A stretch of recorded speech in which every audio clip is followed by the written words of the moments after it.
Dou-vos as boas-vindas a mais uma entrevista do Jornal Económico, transmitida pela JETV através do site e das nossas redes sociais. Timor-Leste está a celebrar 2 décadas de independência depois de um processo longo em que Portugal participou. Connosco, para recordar este processo e para nos falar sobre os desafios que se colocam àquela que é uma das mais jovens democracias do mundo, está a Ana Gomes. Foi chefe da missão diplomática portuguesa na Indonésia e uma protagonista do processo de negociação da independência timorense. Foi também eurodeputada, candidata à presidência da República e é hoje comentadora política. Ana Gomes, muito obrigada por ter aceitado o nosso convite. Timor-Leste vive 2 décadas de independência depois de um processo complexo em que teve uma participação fundamental. Seria possível replicar hoje um processo em que houve um alinhamento entre países diferentes, em que tivemos a ONU a intervir para um resultado positivo, como foi a realização do referendo e depois da independência de Timor? Muito prazer em estar aqui convosco.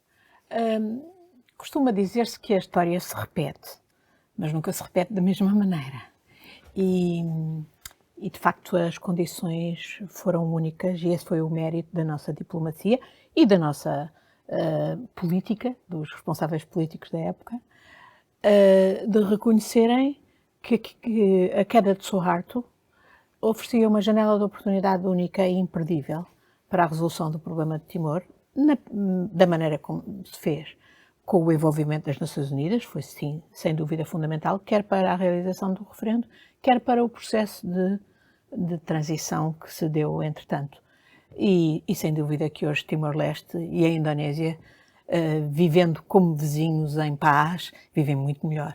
E Portugal só tem que se orgulhar de ter contribuído para isso. E acompanhou também o processo de consolidação da democracia deste país e como é que foi a criação de um sistema novo, o passar da resistência para um sistema institucional? O nosso país tem quase 900 anos, não é? Imagina o que era o nosso país com 20 anos de independência. Até temos umas histórias de um rei que bateu na mãe, etc. Timor-Leste passou pelas suas crises. Eu penso que a principal foi em 2006, mas ao mesmo tempo o povo deu sempre demonstração de que estava preparado para a democracia. E só há uma maneira de um povo se preparar para a democracia, que é praticando-a. Recentemente tivemos a 5ª eleição presidencial, que decorreu em toda a ordem, não obstante até um momento de alguma tensão, agravada até pelas implicações do Covid e por uma situação governativa de impasse, que agora se espera que o presidente José Ramos Horta, que vai ser empossado na próxima semana, possa, com o seu conhecimento e a sua capacidade de chegar a dialogar com todos, ajudar a resolver. Olhando para este período, notamos que ainda são as figuras que fizeram, que acompanharam o processo de restauração da independência, que continuam a pontuar a vida política. Como é que olha para isto? Temos uma reeleição do Ramos Horta, os adversários políticos acabam por ser os mesmos. O teste será a passagem para uma nova geração? Bom, ele não foi realmente reeleito, ele foi agora eleito para um segundo mandato, tinha feito portanto, em 2007, 2012. Eu penso que esse é o grande desafio. Eu concordo muito com um artigo que o professor Rui Feijó escreveu há dias no Público, que até tem um título sugestivo, que é E agora José, naturalmente dirigindo-se aos desafios que o presidente Ramos Horta vai ter pela frente. E, desde logo, a possibilidade de convocar eleições para um novo quadro legislativo ou, eventualmente, manobrar no atual, mas percebendo que tem que haver uma mudança de geração ao nível dos responsáveis executivos. E para aqui também vai ser muito importante o papel da Fretilin, que foi a força política derrotada agora nas eleições do presidente José Ramos Horta, e que mais do que nunca precisará, de facto, dessa mudança geracional. Mas isso não é um problema apenas de Fretilin, é um problema de todos os partidos políticos, todas as forças políticas. Digamos que os mais velhos, enquanto existirem, terão sempre o seu papel, naturalmente, claro. E todos eles têm digamos, uma presença importantíssima e carismática, como é em particular o caso de Xanana, mas poderão ser os conselheiros, digamos, deixando à nova geração a responsabilidade de se entenderem para a governação do país. O país tem recursos, e o melhor recurso desde sempre foi o povo de Timor, mas tem também a sorte de ter recursos financeiros por causa do petróleo, e tem que os aproveitar e gerir bem agora para fazer o salto qualitativo que é preciso para preparar um presente melhor e um futuro mais auspicioso. Vamos ter a oportunidade de falar no futuro a seguir, mas ainda nesta parte deixe-me perguntar-lhe, em relação a estes 20 anos e em relação às expectativas que tinha, já explicou que é uma democracia nova, o jovem de que estamos a falar, cumpriram-se as expectativas que tinha em relação a este processo? Já está suficientemente consolidado? Já é olhado pelos pares internacionais, principalmente naquela zona do globo, como um país independente, um ator por direito na cena internacional? Sim, relativamente às expectativas que eu tinha e outros ativistas portugueses, ainda há dias trocavam umas opiniões com a Luísa Teotónio Pereira, claramente que as nossas expectativas foram até ultrapassadas, porque sabemos que não é fácil e naquelas condições, mas de facto acho que os timorenses, apesar de muitas coisas poderem ter sido feitas de modo diferente, mostraram a sua grande determinação de caminhar num sentido democrático. E não é por acaso, por exemplo, que ainda agora, no quadro das Nações Unidas, na Assembleia Geral, quando houve a necessidade de tomar posição relativamente, portanto, à guerra desencadeada pela Rússia na Ucrânia, Timor-Leste não teve a mais pequena dúvida de estar no campo democrático e de votar com Portugal contra uma invasão e uma anexação ilegal. Certamente também tendo em conta a sua própria história, mas mostrando que é o caminho da democracia que Timor-Leste quer seguir. E é esse que é reconhecido pelos vizinhos, desde logo a Indonésia e a Austrália, e a própria Organização Regional ASEAN, onde eles estão em vias de aderir. Obrigado, Ana Gomes. Tens alguma coisa para perguntar? Posso? Sim, por Sim, favor. rapidamente, só para encerrarmos esta parte dos tempos que antecederam a independência, só para percebermos aqui um pouco do seu testemunho, como é que foram vividos aqueles tempos à altura do referendo, se recorda, e se quiser passar o Recordo seu muito testemunho. bem, estava a escrever um livro e interrompeu por causa da guerra na Ucrânia, mas hei de retomá-lo, a dar as minhas impressões. Esse foi um trabalho coletivo. Eu tive uma pequena parte da intervenção, tendo o privilégio de estar em Jakarta como representante de Portugal nessa fase final das negociações que levou depois ao referendo e depois todos os problemas subsequentes em que tive a oportunidade de trabalhar. Mas sem dúvida que é um esforço coletivo dos portugueses, a nível diplomático, importantíssimo. Temos na Presidência da República Jorge Sampaio, temos em São Bento Primeiro-Ministro António Guterres e Jaime Gama como Ministros Estrangeiros. A direção política aqui foi determinante e por outro lado, sem retirar o papel fundamental que tem aqui o próprio povo de Timor, porque não foi Portugal que fez acontecer a independência de Timor. Foi os timorenses que lutaram, que perderam milhares e milhares de vidas na procura da liberdade e que naquele momento, quando a tal janela de oportunidade se abriu, souberam não perder.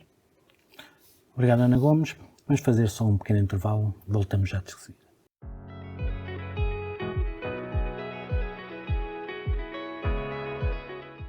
Estamos de volta à nossa entrevista com a embaixadora Ana Gomes. Ana Gomes, vamos olhar agora mais um pouco para o futuro. Com o conhecimento que tem, podemos dizer que se trata já de uma democracia consolidada em Timor. Mesmo assim, o Banco Mundial refere que existem fragilidades e dá a indicação sobre os níveis de pobreza que permanecem elevados, os tais desafios que é preciso vencer. O que falta para Timor-Leste para se aproximar mais, para ter uma capacidade idêntica ou parecida com os pares que têm à volta, que são muitos deles países ricos? Olha, eu, pela minha experiência de vida, acho que não há democracias consolidadas. as democracias são sempre um work in progress. É preciso sempre cultivá-las. E vemos isto até em países do Ocidente que, em alguns aspectos, fazem regressões.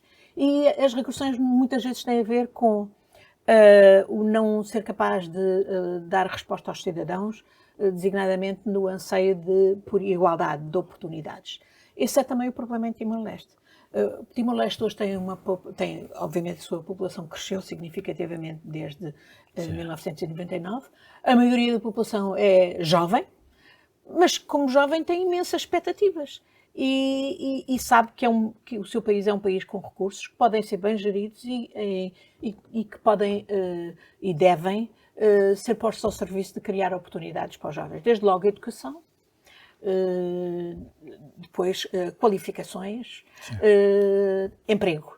E, portanto, diversificar a economia de Timor penso que será um dos grandes desafios, porque, de alguma maneira, a questão do petróleo tem dominado tudo, inclusivamente é a fonte do orçamento timorense. Mas, para haver oportunidades para todos e para Timor se inserir na região de forma mais consolidada, então precisará de diversificar a economia e há imensas oportunidades que passam pela formação e pela qualificação dos jovens. Portanto, eu penso que essa tem que ser uma das grandes apostas, mas sem dúvida que hoje o território e o país está a milhas de progresso em relação à situação de 99. Hoje todo o país está eletrificado, hoje há estradas por todo o país que não havia quando as Nações Unidas lá estavam, e há, portanto, há um nível de percepção das realidades que são aquilo a que o próximo governo vai ter que dar atenção. E na sua opinião, quais é que são os principais desafios que se colocam agora a Timor? Têm que ser, desde logo, dar resposta às necessidades da grande população jovem, como já disse, na educação, na qualificação, na criação de emprego diversificado, ao mesmo tempo lutar contra a corrupção.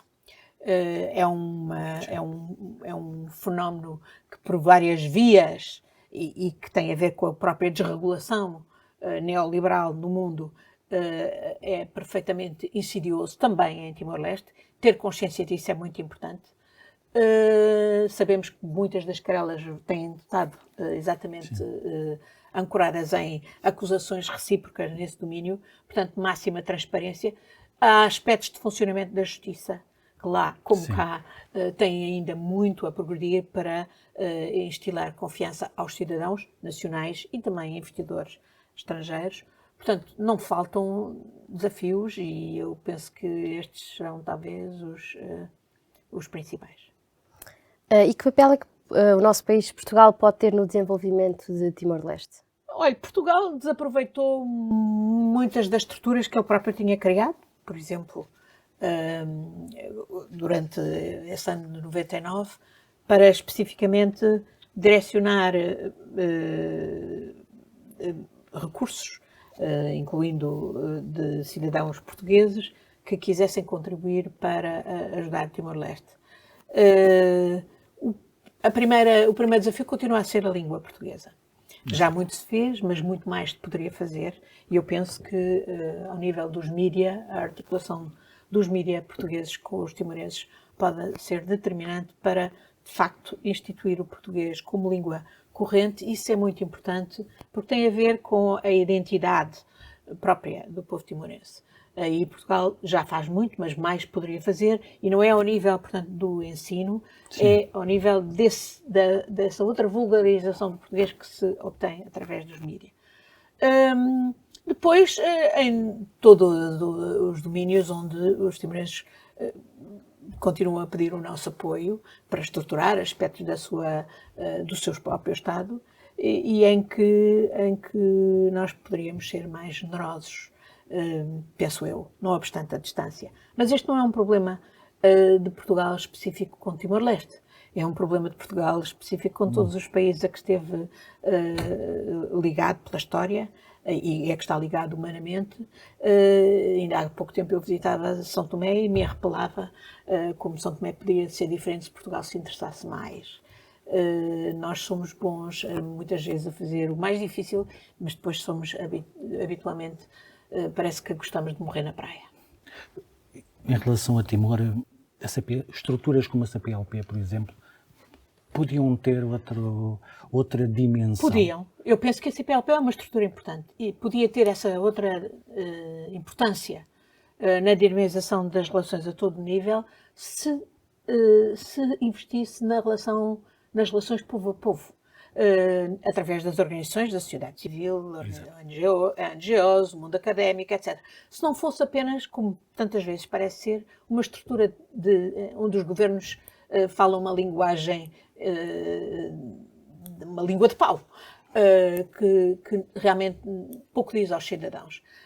Se houvesse mais interação através da CPLP, das sociedades civis de cada um dos países, seus membros, sem dúvida que a CPLP tinha outra dinâmica e tinha outra importância, não só para cada um dos países, como na afirmação da própria comunidade em termos globais. Sim, no caso de Timor-Leste é uma porta para o mercado do Oriente e aliás, com a integração na ASEAN é a porta para o maior mercado do mundo. É evidente, é evidente.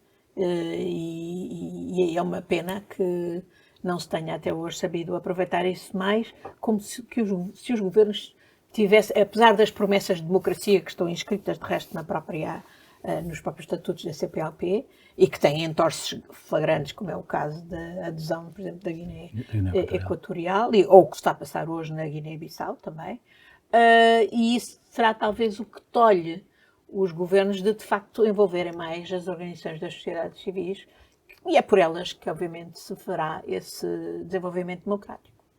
Obrigada. Vamos sair então para o último intervalo e voltaremos dentro de instantes com o contexto securitário na Europa.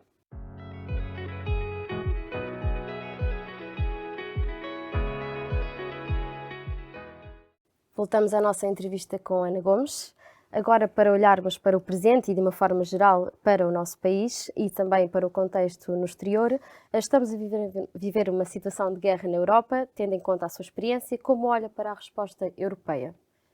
Bom, eu que nasci e vivi na Guerra Fria, nunca pensei que iríamos passar por esta situação, que eu não classifico de Guerra Fria, eu classifico de Guerra Quente, porque nem no tempo da Guerra Fria havia ameaças de intervenção com armas nucleares entre as principais potências. E como a Rússia tem vindo repetidamente a fazer desde o início da invasão à Ucrânia. A Europa, eu gostaria que houvesse uma Europa da Segurança e da Defesa. Eu bati nos 15 anos em que estive no Parlamento Europeu para que houvesse uma Europa da Segurança e Defesa. Não houve porque os governos não quiseram. E porque, no fundo, puseram sempre todos os ovos na NATO. E, portanto, hoje quem aqui risca são os Estados Unidos. São os Estados Unidos que são determinantes para, por exemplo, o esforço de autodefesa da Ucrânia. Foram os Estados Unidos que decidiram, a certa altura, mudar a posição e passar a fornecer armas para a Ucrânia se poder defender. A Europa tomou algumas medidas que são importantes, mas cuja aplicação fica bastante aquém dos propósitos, desde logo ao nível das sanções aos cleptocratas. Por exemplo, aqui em Portugal temos notícia que há um cidadão russo, que obviamente não é cleptocrata, que teve uma conta com 242 euros arrestada, e não vemos até hoje, por exemplo, qualquer medida tomada em relação ao português mais rico, que sabemos que obteve a nacionalidade por forma fraudulenta, que é Abramovich. Ou então as questões relacionadas com o consumo de gás e de petróleo e carvão vindo da Rússia, sabendo que é por essa via que estamos, de facto, a financiar vários países europeus, a Europa, a financiar o esforço de guerra, de agressão à Rússia, da Rússia à Ucrânia. É evidente que o que se está a passar, as consequências desta agressão, estão para além da própria Europa. Por exemplo, quando países como, mas implicam também, têm implicações também para a Europa, quando a Finlândia e a Suécia, por causa do que aconteceu, rompem com um estatuto de décadas até de neutralidade e pedem a adesão à NATO, compreendendo que esta invasão mudou o mundo. Exato. Mudou o mundo. E em que, independentemente do que essa adesão da Finlândia e da Grécia à NATO implica para a Rússia, que é obviamente uma tremenda derrota estratégica, sim, que a Rússia tem que agradecer ao Sr. Putin, sem dúvida que reduz o estatuto da Rússia, que era suposta ser ainda uma potência, à impotência que vemos no avanço na Ucrânia, aquilo que se propôs fazer na Ucrânia, e a prazo convoca-nos a todos, à Europa também, para um novo tipo de enfrentamento, que é aquele que se desenha a nível global com a China. E que não interessa a ninguém, obviamente, mas que poderá também ser inevitável. Tudo vai também muito depender de como é que esta crise vai terminar e do próprio papel que a China venha a ter. Até aqui não tem sido positivo, mas pode ser que mude por compreensão de que isto não serve os próprios interesses estratégicos da China. No meio disto tudo, a Europa podia ser muito mais do que o anão político que ainda hoje é, sendo a potência económica decisiva que existe, que construímos. Sim. E em relação a esta união entre os Estados-membros, que tantos líderes europeus têm vindo a sublinhar, acha que é possível mantê-la? A união na União Europeia é sempre feita de compromissos e muitas vezes não... por exemplo, surpreendeu-me logo a seguir à invasão a súbita mudança que houve, que foi claramente pressão das opiniões públicas sobre os governos europeus em relação à Rússia. Mas agora temos visto as dificuldades, por exemplo, com o tipo de chantagem que a Hungria está a fazer e que não tem apenas a ver com necessidades próprias para substituir o fornecimento do petróleo da Rússia à própria Hungria. Tem a ver com os próprios interesses de Orbán como o cavalo de Troia de Putin dentro da União Europeia. Há uma coisa que para mim é muito clara, é que em última análise, a Rússia pode invocar aqui a NATO hoje como inimiga, foi isso que resultou, digamos, até do discurso do dia 9 de maio, em que ele não mencionou sequer a Ucrânia e tentou encontrar uma nova justificação para aquela dita operação militar, que era as ameaças que vinham do Ocidente, da NATO. Mas, de facto, quem ameaça a Rússia, e é a principal razão porque uma Rússia autocrática, como é a Rússia de Putin, e não falo, eu não quero humilhar a Rússia enquanto comunidade de cidadãos e nação, mas quero que esta direção autocrática seja realmente derrotada ali na Ucrânia. Precisamos disso, porque o verdadeiro inimigo de Putin é o projeto de paz e democracia que é a União Europeia. Esse sempre foi o objetivo dele.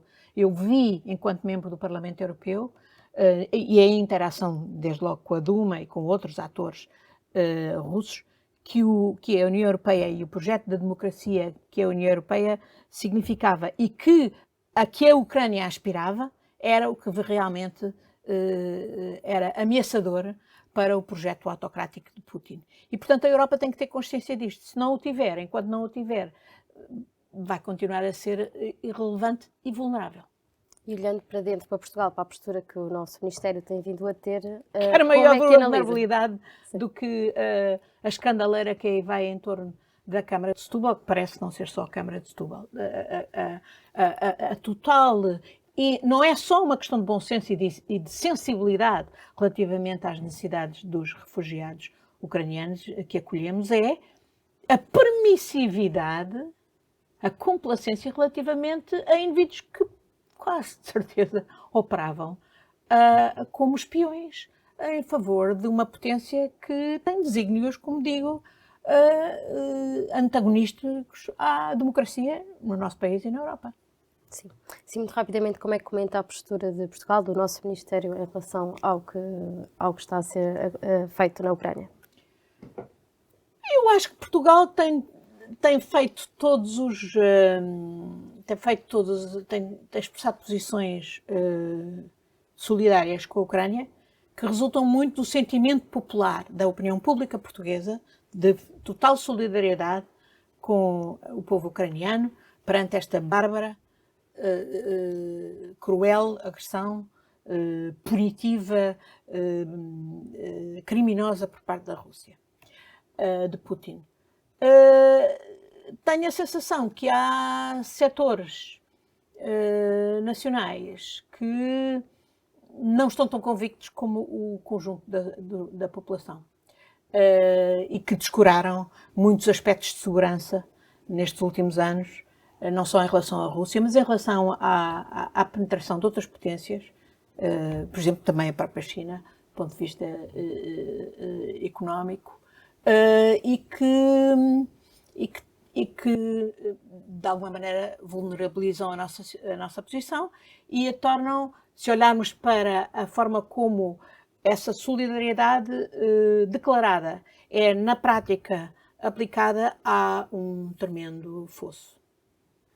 Também aproveitando a sua experiência europeia, no início desta legislatura tornou-se um facto político incontornável a possibilidade de António Costa candidatar-se a um cargo europeu. E o que eu lhe perguntava é qual é a importância relativa de termos um nacional, neste caso Presidente da Comissão Europeia. Há algo a ganhar com isso para o país? É determinante na nossa evolução? Sem dúvida que é importantíssimo termos um nacional nas posições-chave das instituições europeias. A Comissão, a Presidência da Comissão, ou como Comissário, ou como Presidência do Conselho, ou mesmo como deputados, eurodeputados. Nós precisamos perceber que nós precisamos ter os nossos melhores nesse contexto. Porque cada vez mais é nesse contexto, de facto, se decidem as grandes questões que importam ao país e que afetam o país, incluindo a legislação que se aplica no país, como estamos a ver agora, por exemplo, a propósito de todo o debate que vai por aí sobre os metadados. E, portanto, a própria evolução da União Europeia que se desenha, por exemplo, como é recomendado pela Conferência sobre o Futuro da Europa, de seguir num caminho federalizante, até completado com a ideia que Macron relançou de uma confederação de países candidatos em torno, mostra que é de facto no plano europeu que as decisões vão ter que ser tomadas, porque os desafios com que estamos confrontados não podem ser resolvidos por nenhum país isoladamente. Seja o problema da regulação, por exemplo, do digital, seja as questões da segurança. Nós precisamos trabalhar a nível europeu. E para isso precisamos ter os nossos melhores nesses diferentes quadros e não temos que ter aquela postura que era tradicional, incluindo no meu partido, de que para Bruxelas mandam-se os que não fazem cá falta. Não. Nós precisamos dos nossos melhores nas instituições europeias e, portanto, se houver a possibilidade de alguns dos nossos mais experientes quadros assumirem funções de relevo nas diversas instituições europeias, nós não devemos desperdiçá-las. Okay. Para terminarmos, uma última pergunta. Foi candidata à Presidência da República. Vê-se a ter uma intervenção política ativa no futuro? Como sempre tive no passado, enquanto eu cá estiver, e se tiver saúde, naturalmente que não concebo viver sem ter intervenção política. É uma questão de cidadania e essa intervenção pode-se fazer de muitas maneiras. Eu gosto particularmente do modo como neste momento faço essa intervenção política através dos meus comentários na TV e também através da minha interação com várias organizações da sociedade civil. A vida política não se esgota nos partidos políticos e eu sou uma demonstração disso. Ana Gomes, muito obrigada pela sua participação no nosso programa. Chegamos assim ao fim da nossa entrevista. Obrigada a quem nos acompanhou. Esta entrevista continuará disponível em jornaleconómico.pt, onde poderá também acompanhar as últimas notícias da atualidade. Até uma próxima.